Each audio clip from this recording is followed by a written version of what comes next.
Bueno, muy buenos días y buenas tardes también a todas las personas que nos están viendo desde los distintos países de la región iberoamericana. Soy Mónica Gomariz, la directora del Instituto de Formación de la Organización de Estados Iberoamericanos, de la OEI, y les quiero dar la bienvenida a esta ya tercera masterclass que desarrollamos desde el Instituto en nuestra edición de convocatorias iberoamericanas para el curso 25-26. En esta ocasión vamos a hablar de comunicación y divulgación de la ciencia ante el cambio climático. Es un tema que sin duda nos compete, nos preocupa y sobre el que desde OEI además tenemos un firme compromiso con una agenda particular enmarcada en la COP30, la Cumbre del Cambio Climático, que como saben se desarrollará en Belén, Brasil, durante el próximo mes de noviembre. Desde la organización estamos desarrollando diferentes actividades preparatorias donde compartimos experiencias en nuestras áreas misionales, ¿no? En educación, en ciencia, en cultura, frente a la crisis climática, y esta sin duda es una de ellas. La masterclass de hoy se enmarca también en el curso de Introducción a la Divulgación y Comunicación de la Ciencia, que desarrollamos desde hace ya 4 años en colaboración con Fundación Descubre, que es un socio fundamental para llevar a cabo este proyecto y con el que desde OEI trabajamos, además de esta, en otras iniciativas. Esta formación ha formado ya a más de un centenar de personas desde su primera edición. Ahora mismo ya está disponible tanto en español como en portugués. Para la próxima edición, que como digo empezamos la cuarta, tenemos una fecha de inicio del próximo 14 de octubre, por lo que desde ya les invito también a visitar nuestra página, el aula virtual de OEI. Ahí mis compañeros seguro me facilitan los enlaces a través del chat para que puedan revisarlo y conocer más también del programa del curso, que cuenta con un excelente equipo docente de la Fundación Descubre, que ahora les voy a dar la palabra, y con una valoración muy positiva en cada una de sus ediciones entre los estudiantes que ya se han formado con nosotros. Por mi parte, solamente un par de recomendaciones a nivel logístico. Comentarles que aquellas personas lusoparlantes pueden activar la transcripción automática en la plataforma a través del botón que dice CC en el medio de la pantalla. Y que a lo largo de la presentación también les animamos a dejar sus preguntas, comentarios, consultas a través del chat que tienen disponible para ello, de forma que los expertos y el propio equipo también de la OEI pueda responder después a cualquier consulta que tengan acerca de la masterclass o de la propia formación. Ahora sí, paso a presentar a los expertos, ¿no?, que nos acompañan en el día de hoy. En primer lugar, presento a Teresa Cruz. Teresa es directora de la Fundación Descubre desde el año 2010, licenciada en Psicología en la Universidad del País Vasco, con especialización en modificación de la conducta, marketing industrial y gestión sanitaria. Ella es directora, entre otros proyectos, de la Noche de los Investigadores en Andalucía, que pues seguro que conocerán, o Turismo Científico, también desde la Fundación Descubre. Además, contamos en la sesión de hoy con Blanca Román Aguilar. Ella es directora de Divulgación Científica de la Universidad de Cádiz, periodista científica y doctora por la Universidad de Cádiz e investigadora del grupo Aspectos de la Teoría Literaria. Y por último, pero no menos importante, nos acompañará también José Antonio Garrido Cárdenas, director del Secretariado de Divulgación Científica de la Universidad de Almería, investigador y responsable del Servicio de Análisis de Ácidos Nucleicos de la Universidad de Almería también. Como verán, es un panel extraordinario en el que vamos a conversar acerca del tema que nos convoca, ¿no? Así que, bueno, espero que sea de su interés. Agradecerles, sin duda, su participación en esta sesión. Estamos encantados de escuchar a los expertos y aprender un poquito más sobre comunicación y divulgación de la ciencia. Gracias a todos y a todas y que tengan una excelente jornada. Teresa, te doy la palabra. Muchas gracias, Mónica. Muchas gracias a todos ustedes por acompañarnos en esta mañana tarde de que ya acerca el fin de la semana y con buenas perspectivas, espero que para todo el mundo.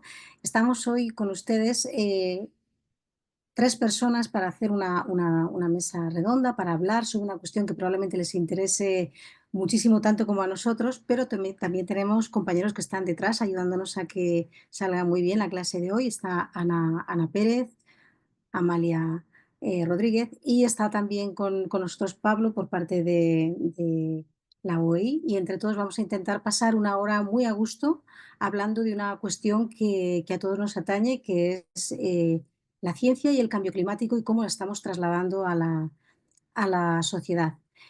Esta es la cuarta edición, nos decía Mónica, que organizamos de este curso de iniciación a la comunicación, a la divulgación y a la comunicación de la ciencia. Lo hacemos junto a OEI y lo hacemos además con el firme convencimiento de que cuanta más capacitación, cuanta más fortaleza tengan los investigadores para trasladar su cultura científica, los resultados de sus investigaciones, mucho más éxito tendremos en fomentar la cultura científico-tecnológica en la sociedad que tantísima falta nos hace. Y además porque estamos seguros, porque así lo dicen las investigaciones, que la gente prefiere oír hablar de ciencia en la voz directa de quienes lo hacen.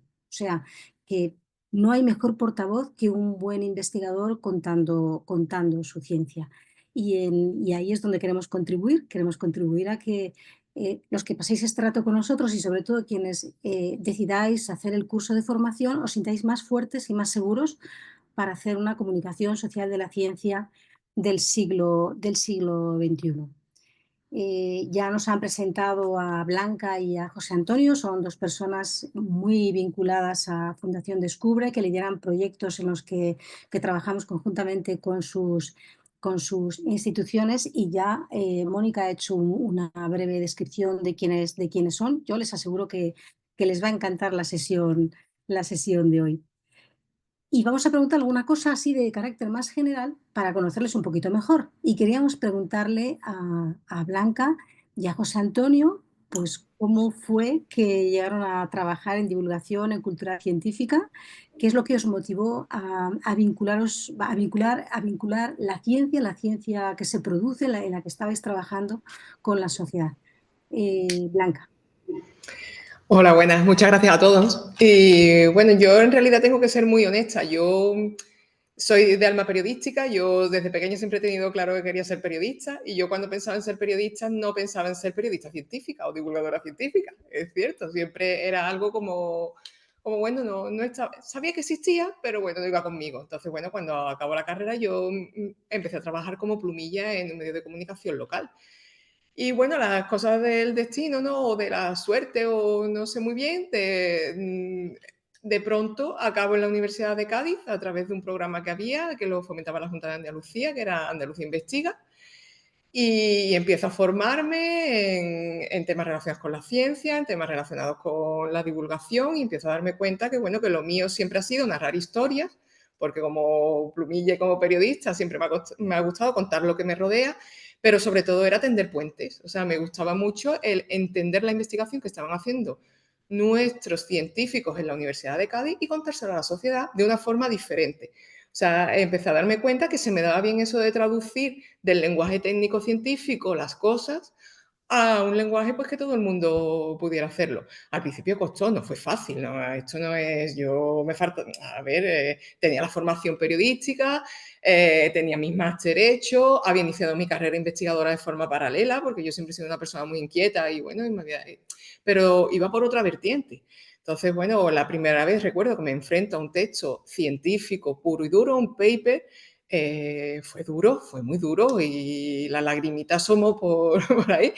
Pero bueno, poco a poco va mejorando, la experiencia es un grado, ya llevo muchos años en esto y bueno, y en ese, mis inicios fueron, es un poco accidentados, pero también siendo consciente en todo momento de lo que estaba haciendo era una cosa muy bonita, necesaria sobre todo en esa época, porque ahora lo tenemos como más normalizado, o por decirlo de alguna forma está un poco más extendido el tema de la divulgación científica, pero en aquellos años estaba empezando, costaba más, las unidades de cultura científica, que son las estructuras que nosotros tenemos ahora en las universidades, no existían, éramos los divulgadores o personal que estábamos en la universidad, éramos personal dependiente de los vicerrectorados de investigación o unos entes extraños que estaban en los gabinetes de comunicación. Ahora ya tenemos unas estructuras, existen soportes como la Fundación Descubre, como FECID, que nos ayuda también a poder desarrollar nuestra divulgación. Entonces, pero bueno, en aquella época era un poco diferente.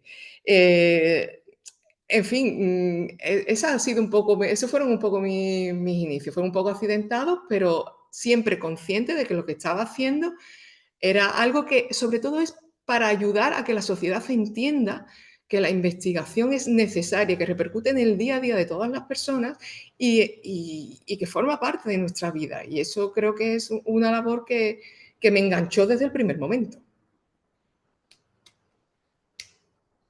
Muchas gracias, Blanca. Como bien veis, es una periodista de raza y ya le gusta el periodismo y esto es una especialización y un ampliar horizontes, además, porque ya no solamente es periodismo y hay muchos más aspectos que tiene que hacer en la gestión. Precisamente a Blanca y a José Antonio, porque Blanca viene del ámbito de la comunicación, el curso recordad que es de comunicación y de divulgación, y ahora vamos a hacer la misma pregunta a José Antonio, que es un investigador que entró en la divulgación y que organiza unas actividades que nos va a contar absolutamente increíbles. Pero, ¿cómo fue el salto? ¿Cómo llegaste aquí, José Antonio? Bueno, en primer lugar, muchas gracias, Teresa, muchas gracias, Mónica, de la OEI. Para mí es un placer compartir este espacio con vosotros. Buenas tardes a la gente que está en España y buenos días a la gente de América Latina. Yo siempre digo que mi vocación por la divulgación nace de un punto de encuentro entre dos pasiones que siempre he tenido, como son la literatura y la ciencia, ¿no? Yo creo que ambas se nutren muy bien de una actividad que es tan antigua como la propia conciencia humana y que es la de contar historias.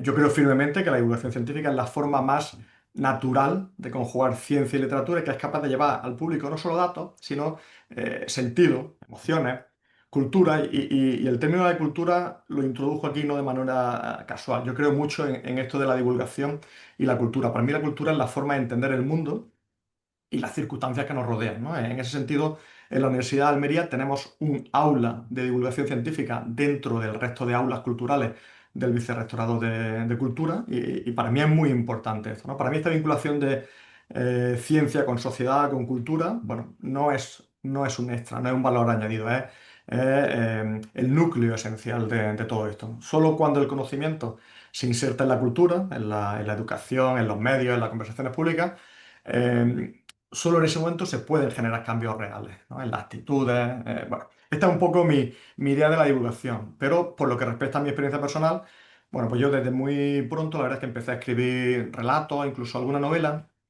y en ese trabajo de contar, de narrar, fue cuando empecé a darme cuenta de que muchos de los conceptos científicos, que en esencia a veces pueden parecer complejos, se podían traducir al lenguaje literario sin perder rigor, ¿no? Por otro lado, cuando yo acabé mi carrera de bioquímica, como dice Teresa, tengo formación científica en el ámbito de la bioquímica, bueno, pues me surgió la oportunidad de escribir columnas en un periódico local de Almería y aproveché la ocasión para hacerlo sobre divulgación científica. En cierto modo, yo creo que fue la forma que tuve de construir una especie de puente entre la literatura y el conocimiento, ¿no? Entre lo estético y lo útil.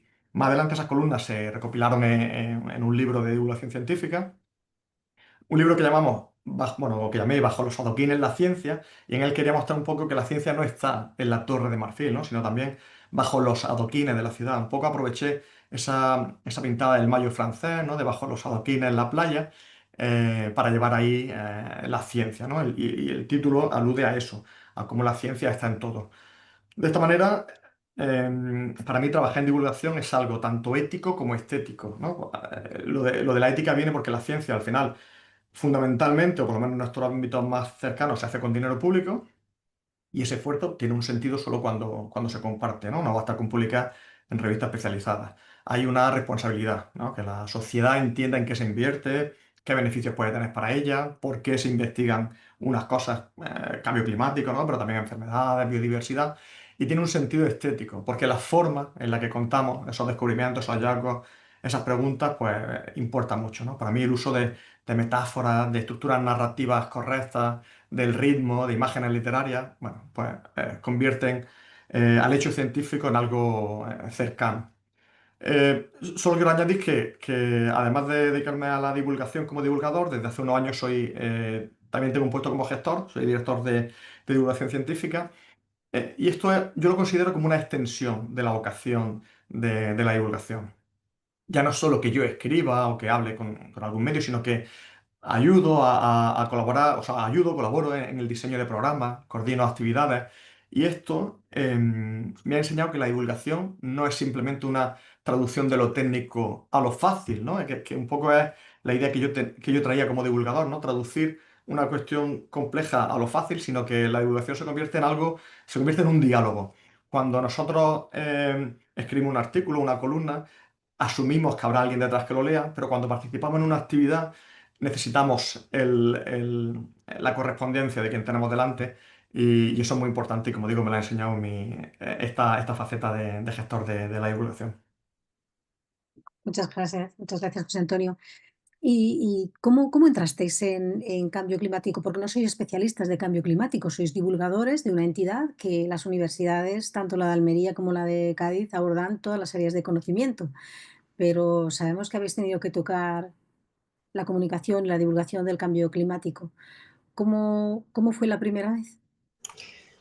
Bueno, en mi caso fue un poco de forma natural, porque la Universidad de Cádiz, como estás diciendo, es de carácter pluridisciplinar. Entonces, pero nosotros tenemos una gran vinculación con todo lo que es el mar. Nosotros capitaneamos el Campus de Excelencia Internacional del Mar, tenemos la alianza SIU.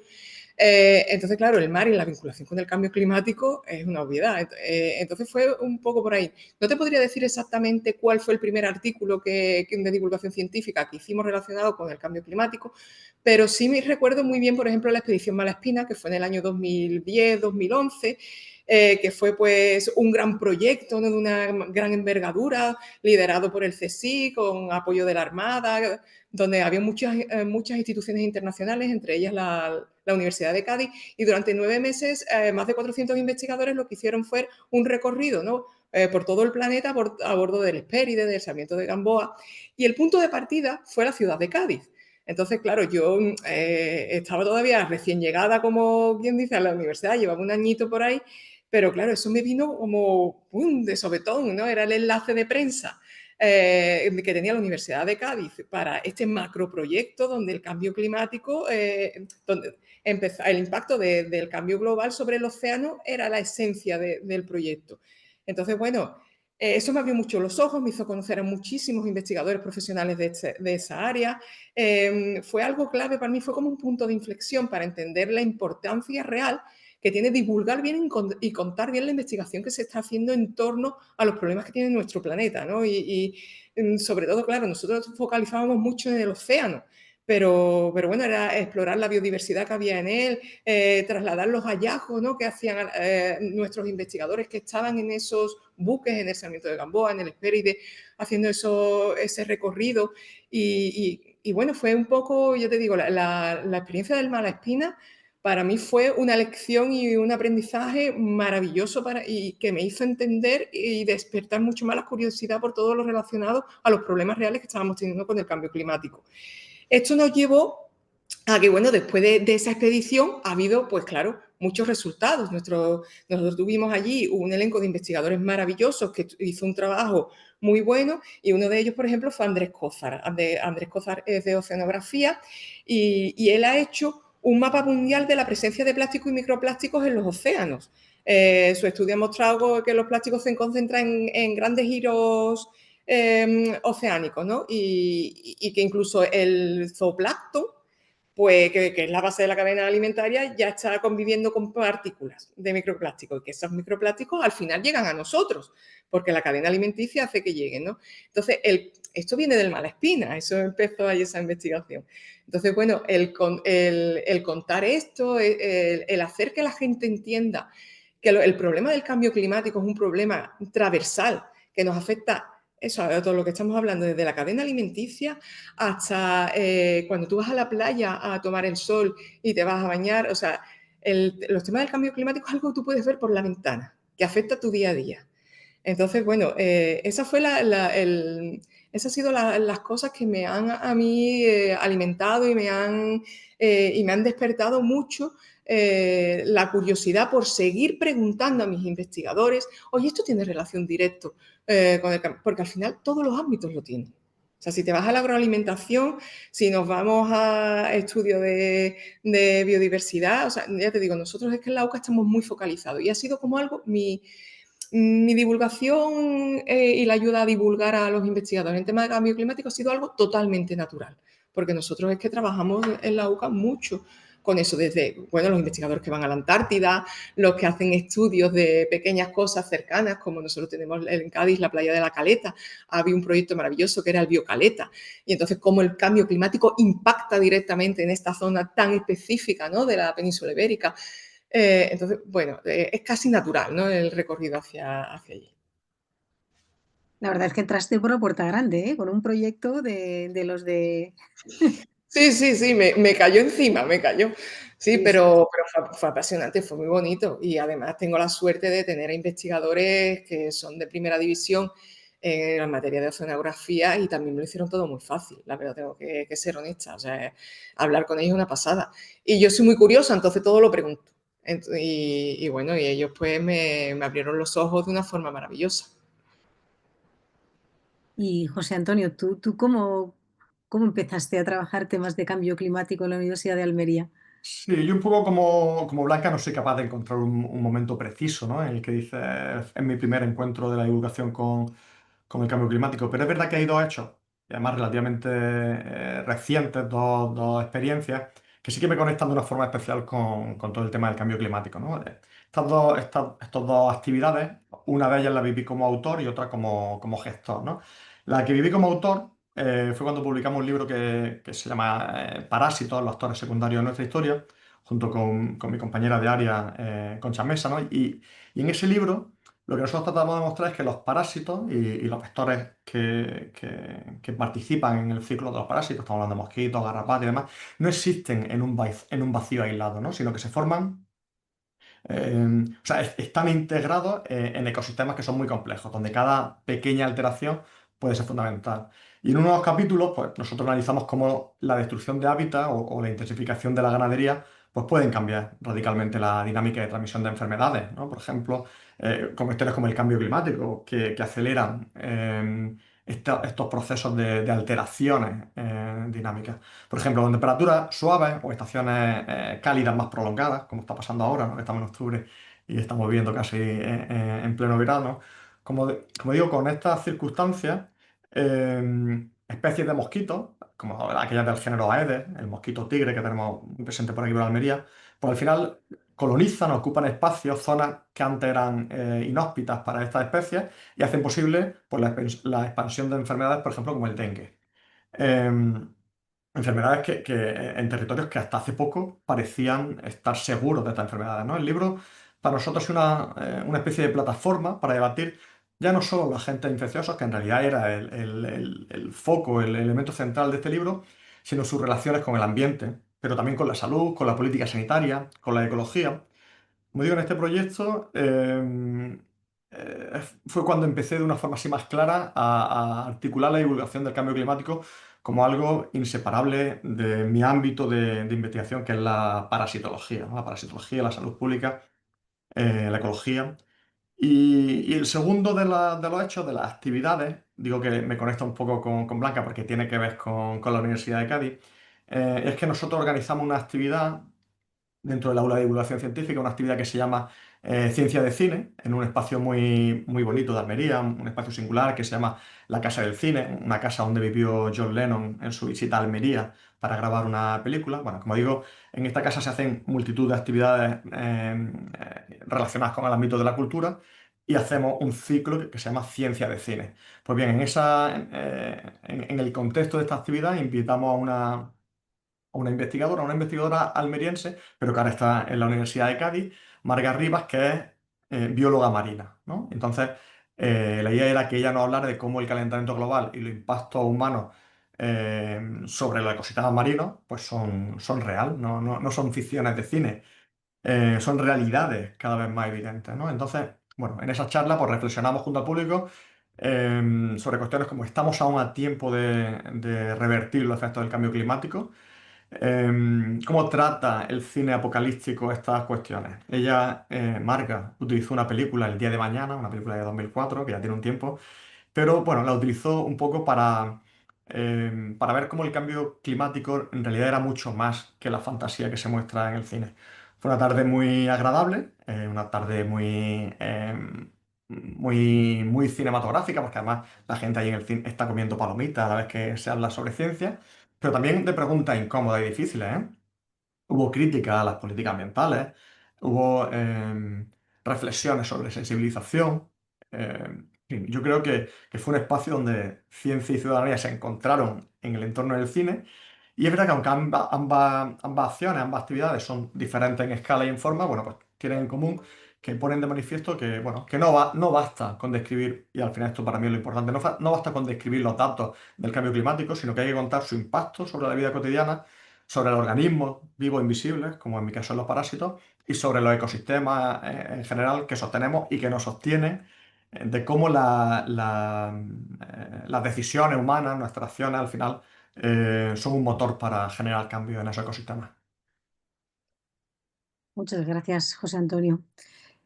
Em, ¿Habéis encontrado diferencias entre comunicar cambio climático y comunicar otras cuestiones de ciencia a las que estáis muy acostumbrados, como comunicar salud, comunicar ingeniería, comunicar historia de la ciencia, arte?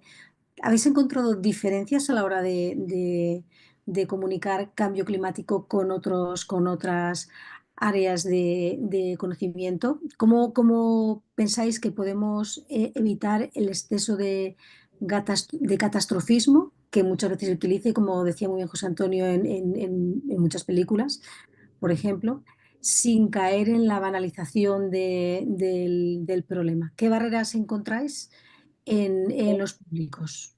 ¿Hay escepticismo? ¿Hay desinterés?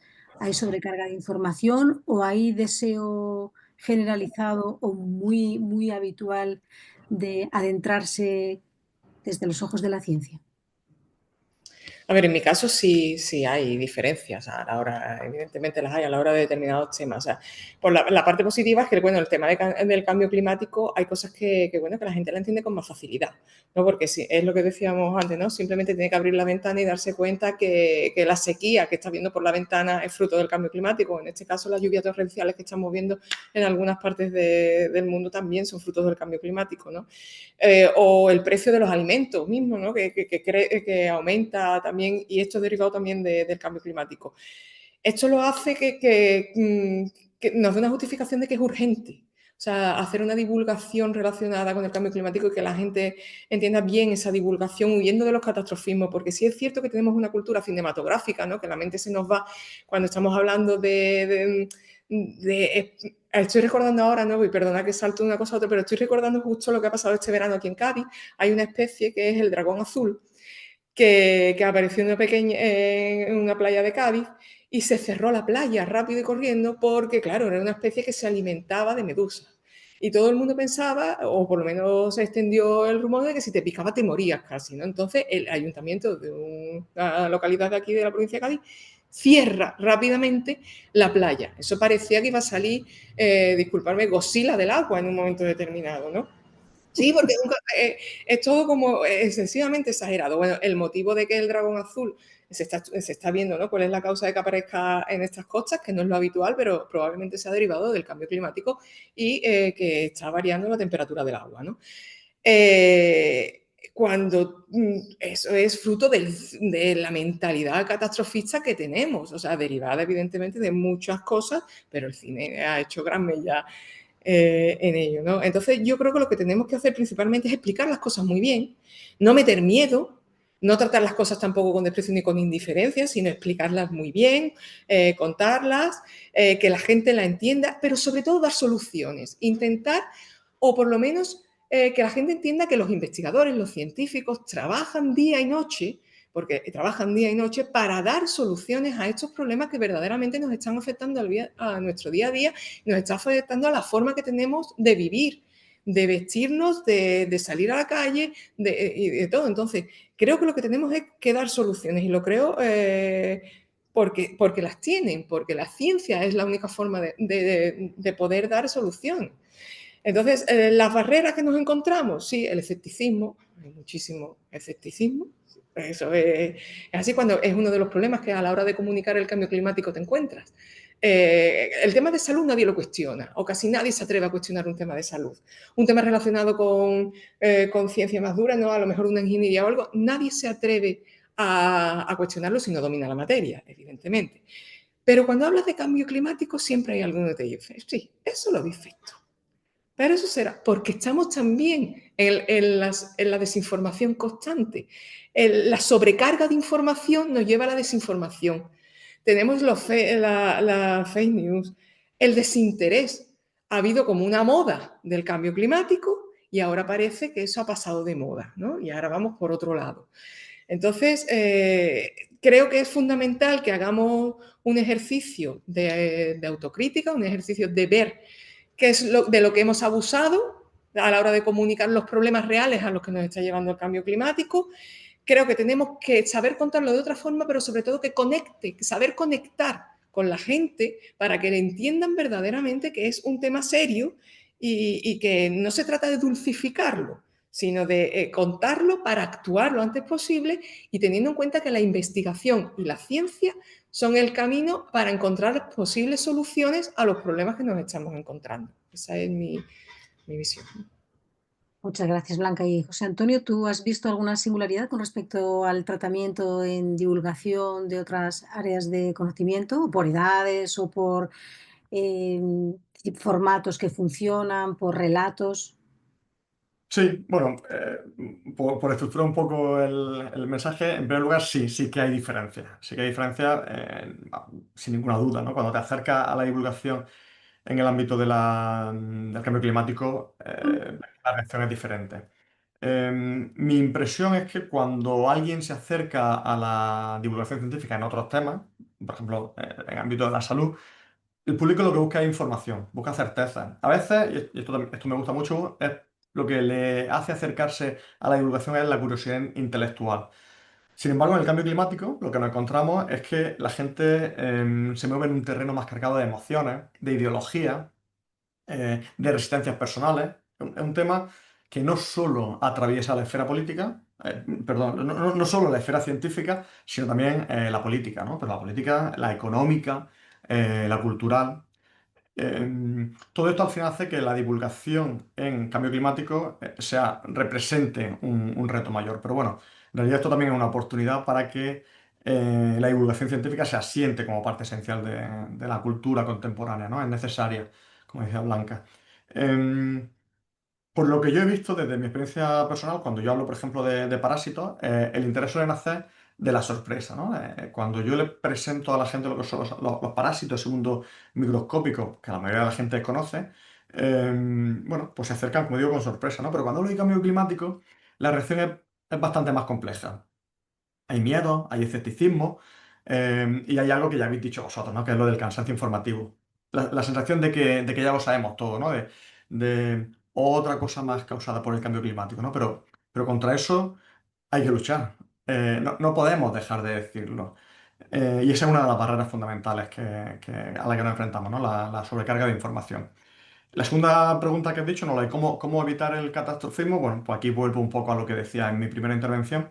Y es lo de contar historias, ¿no? Al final creo que hay que buscar el tono narrativo que conecte, que emocione, pero que abra posibilidades. No hay que, como mismo planteas en la pregunta, caer en el catastrofismo.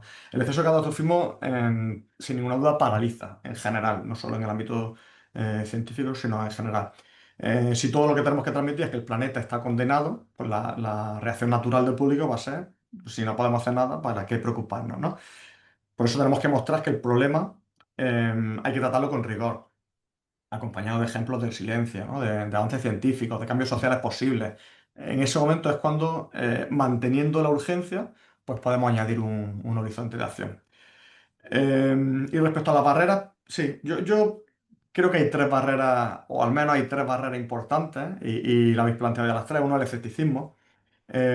Muchas veces este escepticismo, y esto es una cosa que me preocupa no solo en el ámbito de la divulgación, sino de la comunicación en general, está alimentado por desinformación organizada. Esto es muy peligroso, hay que tenerlo en cuenta. En otras simplemente un malestar bastante más difuso, más diluido frente a la propia ciencia y a veces ante la política, porque ya he dicho que el cambio climático muchas veces se utiliza como arma política. La segunda de la barrera, el desinterés. Y cuando tú me preguntabas ahora por lo de las edades, creo que el desinterés es especialmente importante, sobre todo en públicos más jóvenes o incluso o públicos saturados de mensajes alarmistas, que además siente que el mensaje no les toca o el tema no les toca directamente. Y el tercero, y ya lo hemos dicho varias veces y me permito repetirlo porque quizás sea el más difícil de abordar, es el de la sobrecarga informativa. Vivimos en una época en la que el cambio climático, bueno, pues aparece en titulares casi a diario, ¿no? Pero muchas veces un poco en abstracto, con cuestiones eh, repetitivas que al final terminan un poco por diluirse en el ruido del fondo del día a día. En definitiva, divulgar el cambio climático es más complejo que otros temas porque toca fibras sensibles y porque está cargado de dimensiones no estrictamente científicas, pero bueno, quizá también por eso, o justo por eso, es necesario que sigamos haciéndolo. Ahora no os voy a preguntar por un proyecto en el que hayáis trabajado, sino de los que habéis conocido a nivel regional, nacional, internacional. Blanca, ¿algún recurso de comunicación de cambio climático que a ti te guste especialmente para recomendársela a las personas que están hoy con nosotros en esta sala? A ver, yo soy ahora mismo soy muy partidaria de vídeos cortos en redes sociales. O sea, porque es que yo estoy muy de acuerdo con José Antonio cuando ha dicho bueno, que la gente joven ahora mismo parece que está como muy harta de todo el tema del cambio climático y demás. Y la forma que tenemos de llegar a ellos ahora mismo es en redes sociales. Entonces, creo que tener una capacidad de hacer una buena información corta, precisa, veraz y atrayente, que no es nada fácil lo que estoy diciendo, en las redes sociales creo que es la clave. Creo que los proyectos que más calados están teniendo relacionados con el cambio climático y otras temáticas son los que mejor están sabiendo transmitir su esencia a través de estas plataformas. Hay determinados formatos que nos empeñamos en seguir utilizando que están un tanto desfasados y creo que tenemos que estar en el tiempo, tenemos que ir en el tiempo en el que estamos con la sociedad con la que andamos y ahora mismo si queremos que el futuro entienda que el cambio climático les sigue afectando a ellos, tenemos que dirigirnos a los jóvenes y estar en plataformas como TikTok, Instagram y este ámbito. Pero a mí me gusta mucho hacer exposiciones diferentes. Yo muchas veces peco de ser la tonta de la exposición, pues, y muchas veces me dicen, pero creo que una exposición bien hecha, con un formato innovador en un espacio público, que invada el espacio público, calle, plaza, el mercado, un paseo marítimo, que cualquiera que pase por allí pueda echar un vistazo y pueda decir, uy, qué curioso. O sea, con unas infografías frescas, con unas ilustraciones bonitas, bien cuidadas, con un texto adecuado, porque tiene que ser un lenguaje para todo el mundo. O sea, a mí esos formatos creo que llegan mucho más a la gente de lo que nos creemos.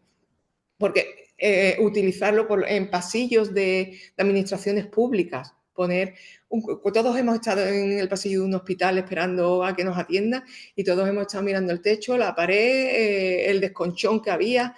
Si ahí aprovechas y pones algo que explique un proyecto de investigación relacionado a cualquier ámbito, seguro que alguien lo lee, nada más que por el aburrimiento de estar ahí esperando.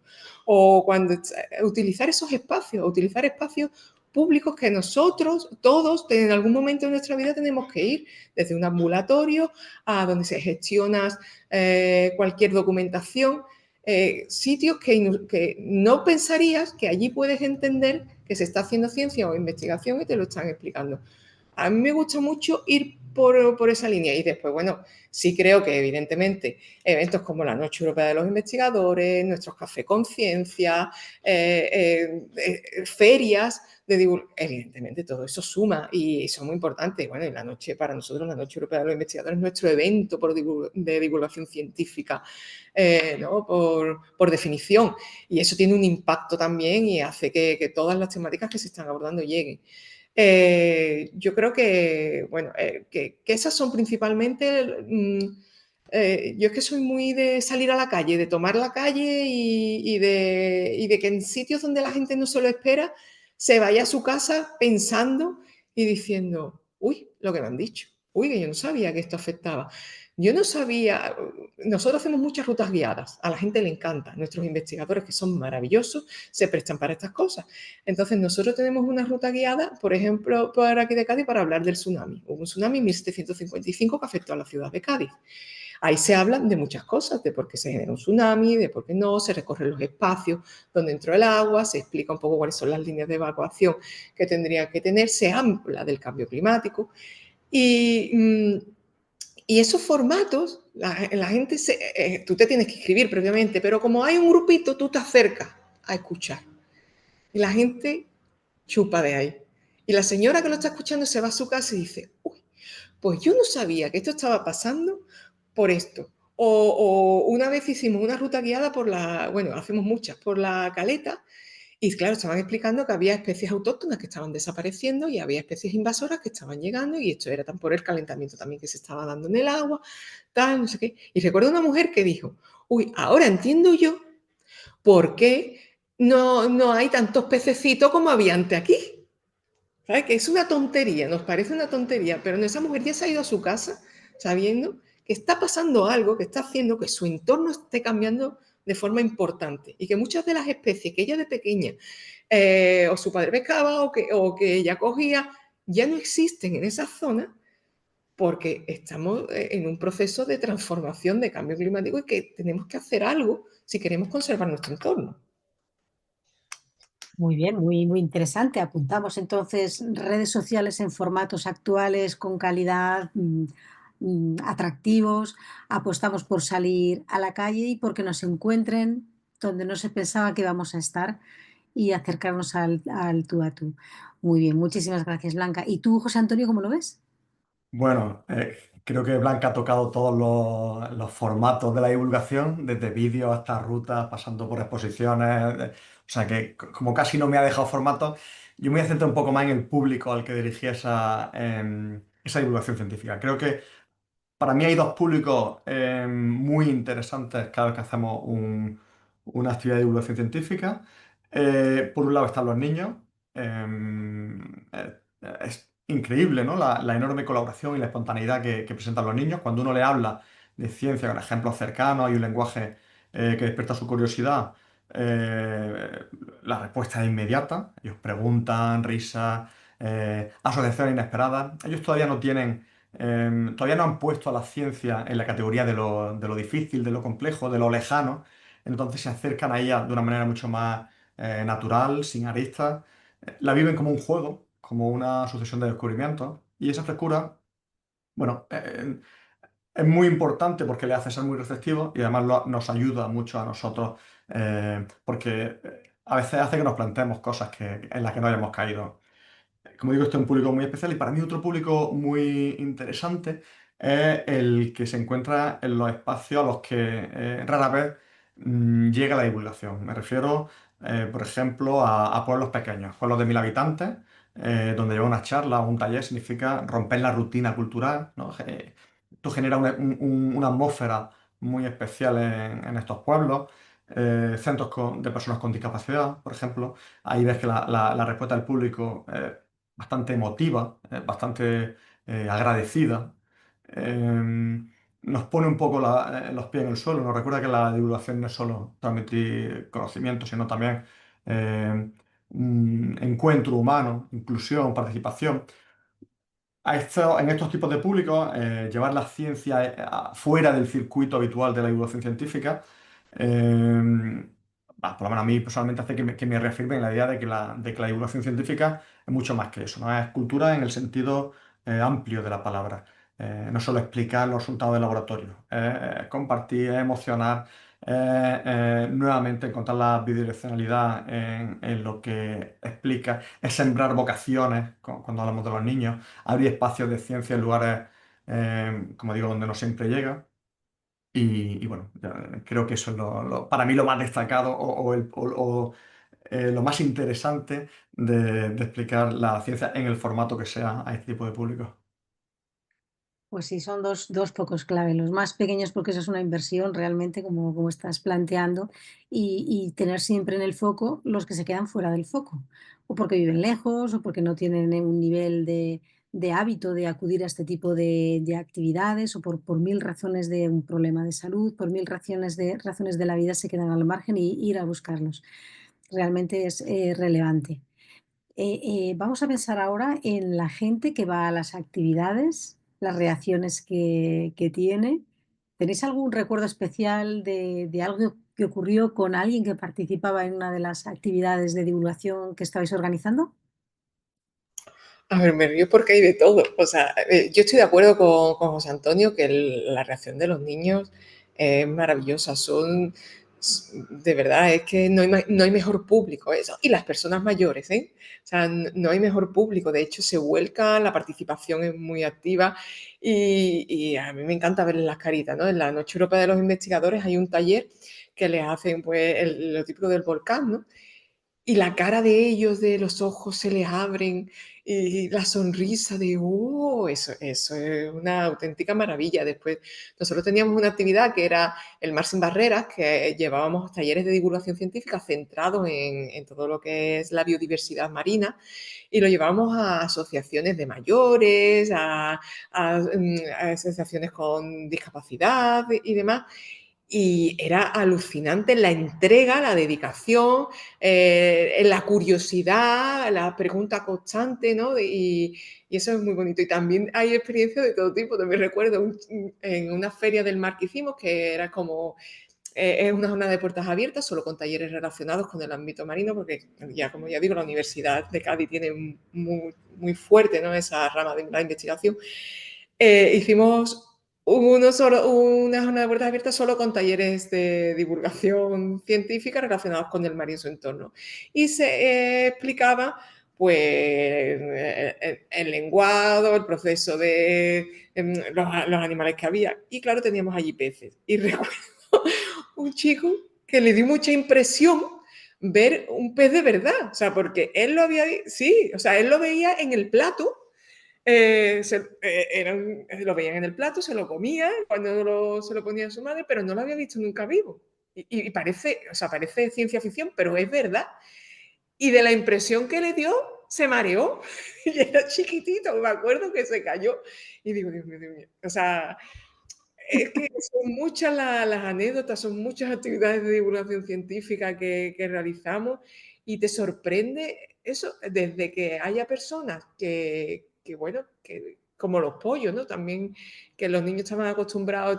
Recuerdo que me contó una compañera que les habían dicho a los niños que dibujaran cosas relacionadas con la biodiversidad de la agroalimentación, las granjas y no sé qué, y hubo un par de niños que dibujaron pollos colgados porque los habían visto en los centros comerciales, los habían visto en el mercado, pero no habían visto uno nunca de verdad vivo, ¿no? Y esas cosas es lo mismo que lo del pez.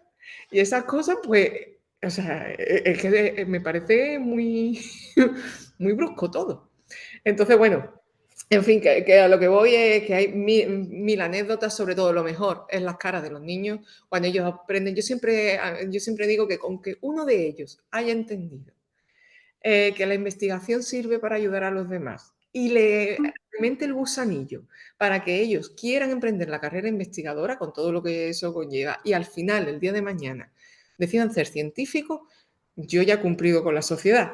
O sea, es muy gratificante trabajar con ellos. Y también es muy gratificante trabajar con gente que es muy escéptica en algunos temas y ver que al final se van diciendo, uy, cuánto equivocado estaba. Uy, me han hablado los que saben, que son los investigadores, y, uy, oye, pues mira, pues esto no es así. Y al día de mañana, cuando vayan a una comida con sus amigos, ya la conversación es diferente. Eso sí, es muy gratificante. Bonito. Muchas gracias, Blanca. José Antonio, Sí, bueno, yo más ¿qué que te una ha anécdota, tocado? sí, digo que más que una anécdota en sí, yo, bueno, sí quiero comentar bueno,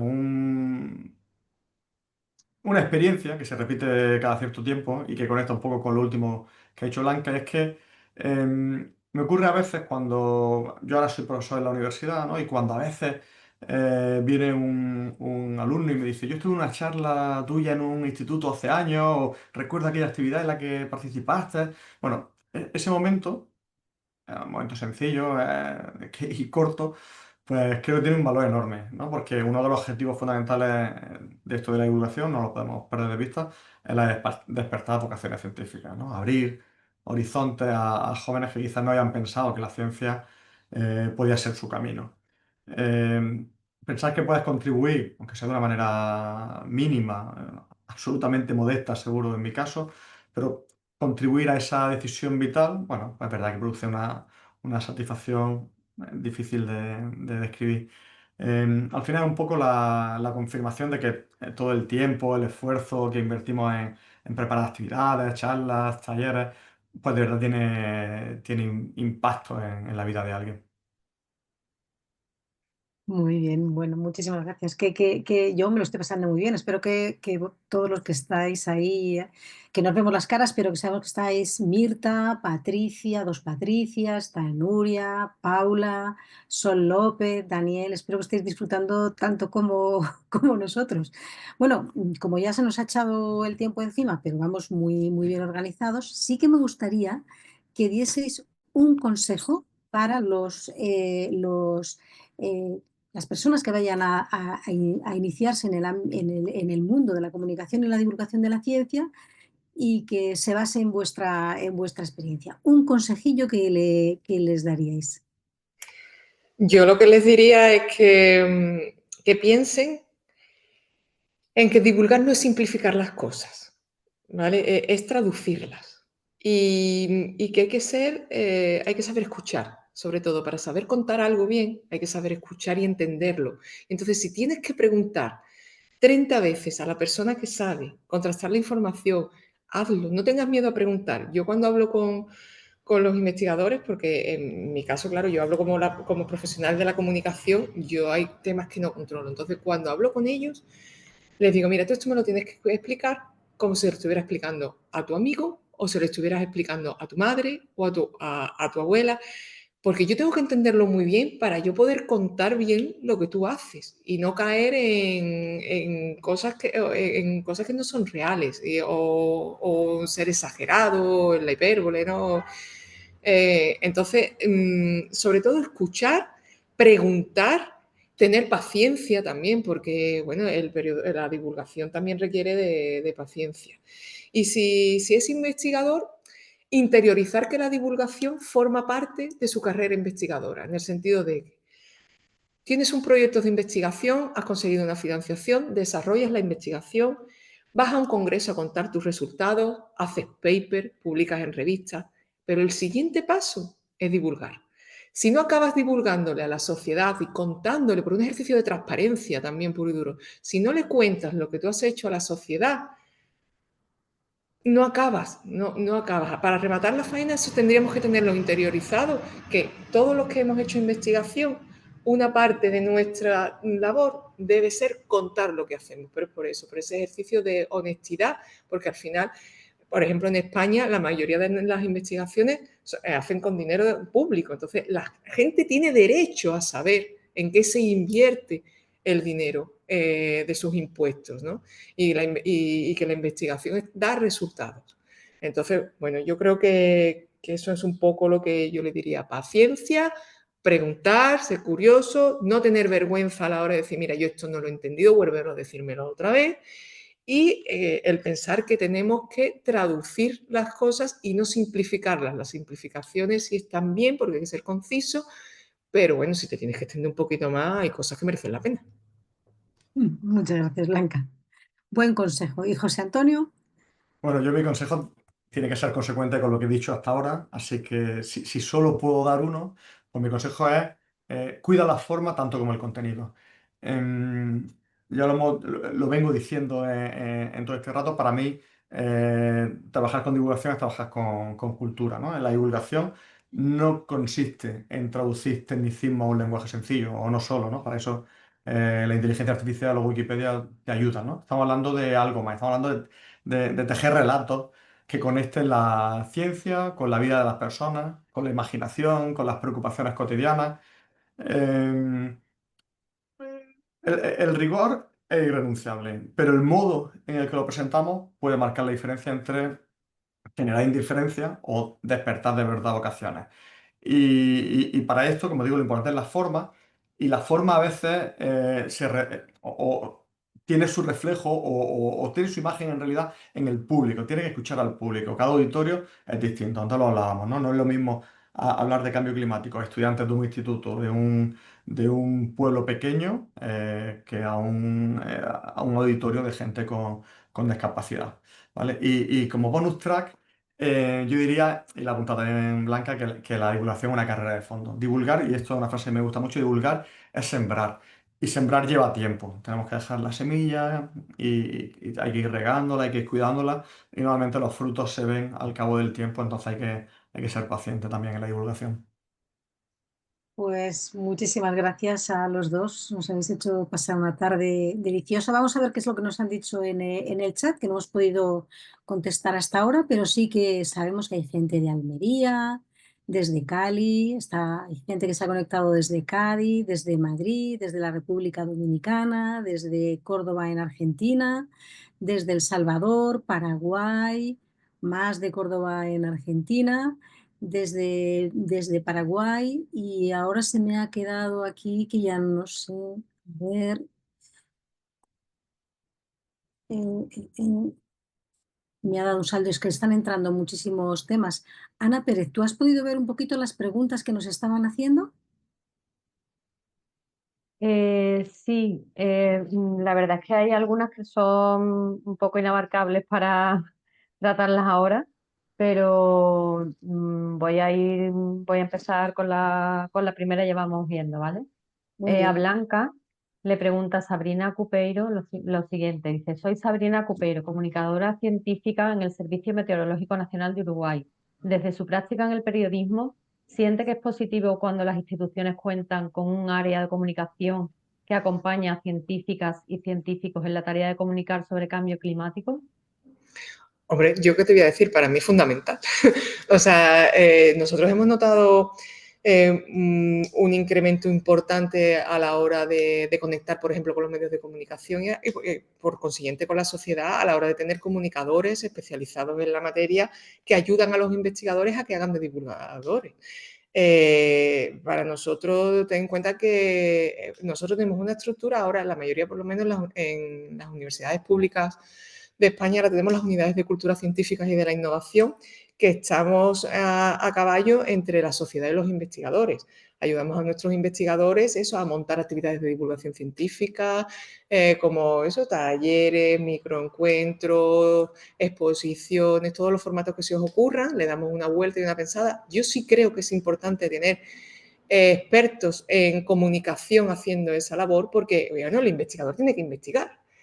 Tiene que divulgar, obviamente, pero también tiene que tener tiempo para investigar, sino que va a divulgar. Entonces, ellos tienen la materia prima, pero nosotros lo podemos decorar o ayudar a que ese formato sea más innovador, de que a la hora de darle algunos consejos a la hora de cómo debe hablar delante de una cámara, cómo debe a lo mejor hablar en un determinado taller que va a un público específico, porque como bien decía José Antonio, es muy importante ver a qué público nos estamos dirigiendo. No es lo mismo dar un taller para adolescentes que un taller para niños de primaria. Entonces nosotros esa labor la trabajamos con ellos, adaptamos los contenidos dependiendo pues al público al que nos dirigimos. También muchas veces uno puede ser un excelente investigador, pero tener claras carencias en divulgación. Entonces, bueno, nosotros nos sentamos con ellos, les damos trucos para que no se pongan nerviosos, eso, les damos cursos de formación. Es que yo creo que es fundamental la figura del comunicador y que haya unas estructuras en las instituciones que velen y protegerlos también. También es importante proteger al investigador, porque ahora las redes sociales, las fake news y todo esto, pues ellos también muchas veces pues sufren las consecuencias. Entonces es importante que la institución les ayude, los ampare y haya profesionales de la comunicación que esa otra parte que ellos no tienen por qué controlar, pues yo creo que le ayudemos a que vaya mejor. O sea, yo creo que es fundamental. Yo creo que las universidades, por lo menos en España, han ganado mucho con las unidades de cultura científica. Claro, yo aquí soy totalmente subjetiva, no te puedo decir otra cosa, pero yo es que creo firmemente en que lo mejor es trabajar de forma conjunta, investigador con comunicadores, con expertos en comunicación, que para eso estamos, ¿no? También. Por lo que estamos viendo y como bien nos comentaba Ana, hay muchísimas preguntas de mucha profundidad. Vamos a elegir alguna que haya podido seleccionar Ana que sean más genéricas. Y bueno, si hay alguna pregunta concreta para alguno de los dos ponentes, lo que vamos a hacer es contestaros directamente. Pasad el correo electrónico de las personas que tengan una duda concreta para alguno o quieran conocer la visión de alguno de los dos, de lo que estamos hablando, de cómo se aborda el cambio climático. Y hay otras cuestiones que nos estáis planteando sobre cómo iniciarse en la divulgación, sobre cómo incorporar la IA como en nuestras estrategias de divulgación. Todo eso ya no nos va a dar tiempo de hacer, pero hay muchas cosas que se van a aclarar en el curso que empieza dentro de unos días. Así que os animo a los que tengáis esta curiosidad tan sana y tan necesaria que os animéis y que os vengáis al curso de Comunicación Social de la Ciencia, porque va a ser muy difícil contestar. Estamos apabullados de las preguntas tan interesantes y tan necesarias que nos estáis haciendo. Ana. Bueno, eso es que realmente hay muchísimas preguntas. Acabo de compartir en el chat el correo electrónico de formación@fundaciondescubre.es, por si hay, como dice Teresa, algo específico que se le quiera preguntar a algún ponente, nosotros se lo podemos enviar a través de este correo. De las preguntas que he visto, por ejemplo, hay una que me parece interesante, que es si se han realizado Uy, uy, uy. Ana, se ha caído. y se han realizado intervenciones en el ámbito de la educación obligatoria, ¿de qué tipo y con qué finalidades? Por ejemplo, si hay algún proyecto que hayáis realizado concretamente con ese público. Blanca. Nosotros hacemos muchísimas actuaciones en colegios. Por ejemplo, teníamos una acción que era la ciencia en la escuela. Y lo que hicimos fue que de 4 temáticas en concreto, de patrimonio, temáticas muy genéricas, patrimonio, agroalimentación, los océanos y su entorno. Y la otra era el cambio climático. Trabajábamos con los profesores de primaria. Y ellos estos temas lo iban abordando en sus clases con sus alumnos y nosotros mandábamos especialistas universitarios, a profesores de universidad, a que le dieran un poquito más de conocimiento con respecto a estas materias de proyectos que ellos estaban desarrollando relacionados con eso. O sea, de forma de que si los niños estaban estudiando en el cole la biodiversidad, pues iba un experto en biodiversidad marina y los adentraba un poco más y les explicaba pues, que desde la universidad se estaba trabajando en estas especies en concreto, que se habían descubierto estas otras, por ejemplo, nuevas especies de moluscos para la ciencia en tal sitio, y se les llevaba pues a lo mejor, recuerdo que se hizo pues unas ilustraciones muy bonitas, ¿no? de invertebrados marinos y se les llevaba y se les enseñaba que eran nuevas especies que vivían pues en la playa tal. Sí, nosotros hemos hecho actuaciones de ese tipo y yo creo que lo hacemos casi todos en realidad. También hemos hecho investigadores en ruta, que en la Universidad de Jaén también tienen una similar. hacemos, dentro del propio proyecto de la Noche Europea de los Investigadores, tenemos lo de los investigadores en el aula, que hacemos pre-eventos antes de la noche, vamos calentando los motores y vamos a los coles y hacemos allí talleres de todas las temáticas que podemos. Hacemos muchas actuaciones específicas. Es que es fundamental la interacción con los centros de educación obligatoria.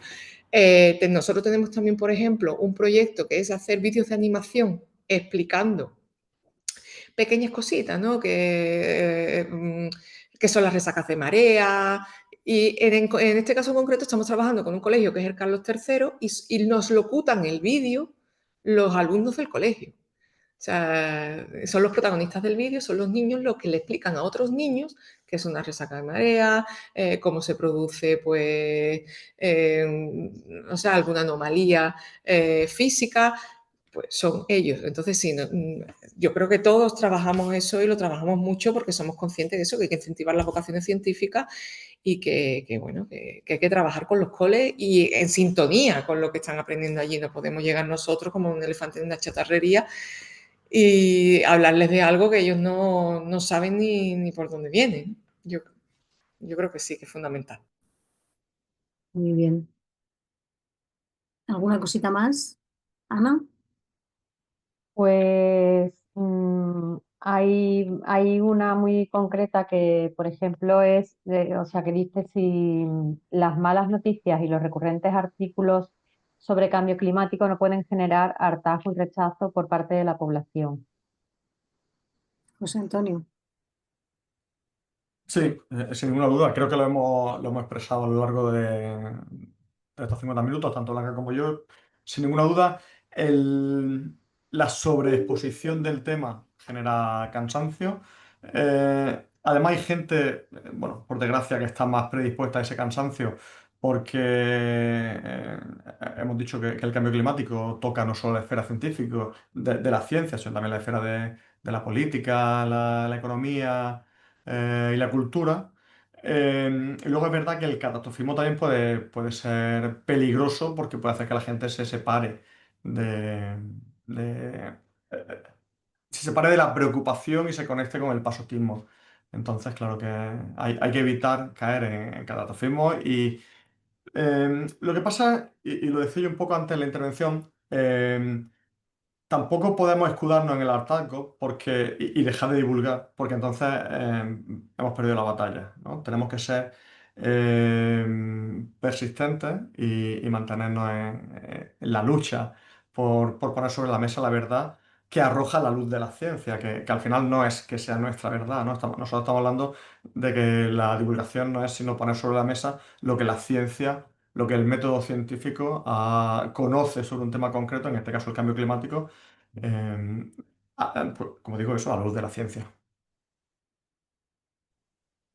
Pues hay una cuestión que plantea Elena que dice, me gustaría saber, como estudiante de bioquímica, cómo deberíamos iniciarnos en esta carrera de la divulgación, es decir, por dónde podríamos empezar. Y esta me va a dar muchísimo gusto contestarte. Así que me vas a permitir, pues que tienes que participar en todas las actividades que haya en tu entorno. No sé en qué ciudad vives, en qué país estás, pero hay muchísimas actividades online, hay muchas actividades presenciales, entonces tienes que ver mucho y ver de todo en lo que estás participando, qué estilo te gusta, qué te llega, y lo primero es participar y disfrutarlo. Luego ya tienes que buscar alguna acción de formación. Primero, si en tu universidad hay algún departamento, como en España que hay unidades de cultura científica, acércate a la unidad de cultura científica porque probablemente seas un buen voluntario para actividades, que ese sería el segundo canal, entrar como voluntario y no tengas prisa por hacer tu propio proyecto de divulgación, que es muy estimulante y uno se siente muy bien, pero a veces no te lleva al mejor camino, por el mejor camino posible. Intenta formarte con cursos como los que hace OEI o los que organizan las universidades antes de lanzarte a hacer una actividad propia. Y luego ya, una vez que has participado, has colaborado, te has formado, empieza a jugar sin riesgo, en entornos pequeños, sin mucho recurso, empieza a hacer tus pinitos poquito a poco.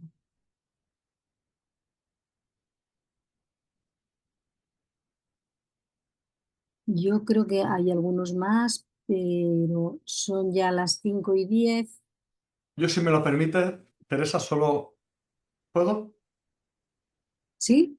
Nada, solo porque he visto que por ahí hay una pregunta sobre libros de divulgación científica, que es una pregunta muy recurrente. Siempre, por lo menos, mi alumno me pregunta mucho sobre libros de divulgación, entonces me dejas que diga un par de ellos. Hombre, claro que sí, encantada. Eh, bueno, vamos a ver. Hay libros, esto al final va a depender, claro, de la temática que interesa a cada uno. A mí personalmente, La doble hélice de James Watson me gustó muchísimo, pero este es verdad que es de mi ámbito. En el ámbito de la física, uno de Mikio Kaku, el de la física de lo imposible, muy interesante. Y como divulgación general y ciencia, Montoliu publicó, creo que fue el año pasado, el otro libro que es muy interesante, que se llama también Ser científico, en el que aborda la ciencia como una cuestión vocacional y profesional desde una perspectiva particular, porque la cuenta desde su óptica personal, pero que está muy bien ver las luces y las sombras de la ciencia desde la perspectiva de alguien como Montoliu, que es un divulgador y un científico maravilloso. Ya está. Bueno, pues ahí tenéis unas poquitas referencias y bueno, ya nada más que agradecer a Blanca, a José Antonio, a Ana, a Pablo, a todos los que habéis estado colaborando con hoy y con Fundación Descubre para pasar esta deliciosa tarde. Esperamos que os haya servido de inspiración y que os anime a seguir avanzando en el mundo de la comunicación social de la ciencia, que realmente es bonito y muy, muy necesario. Así que disfrutad y bueno, ya sabéis dónde estamos.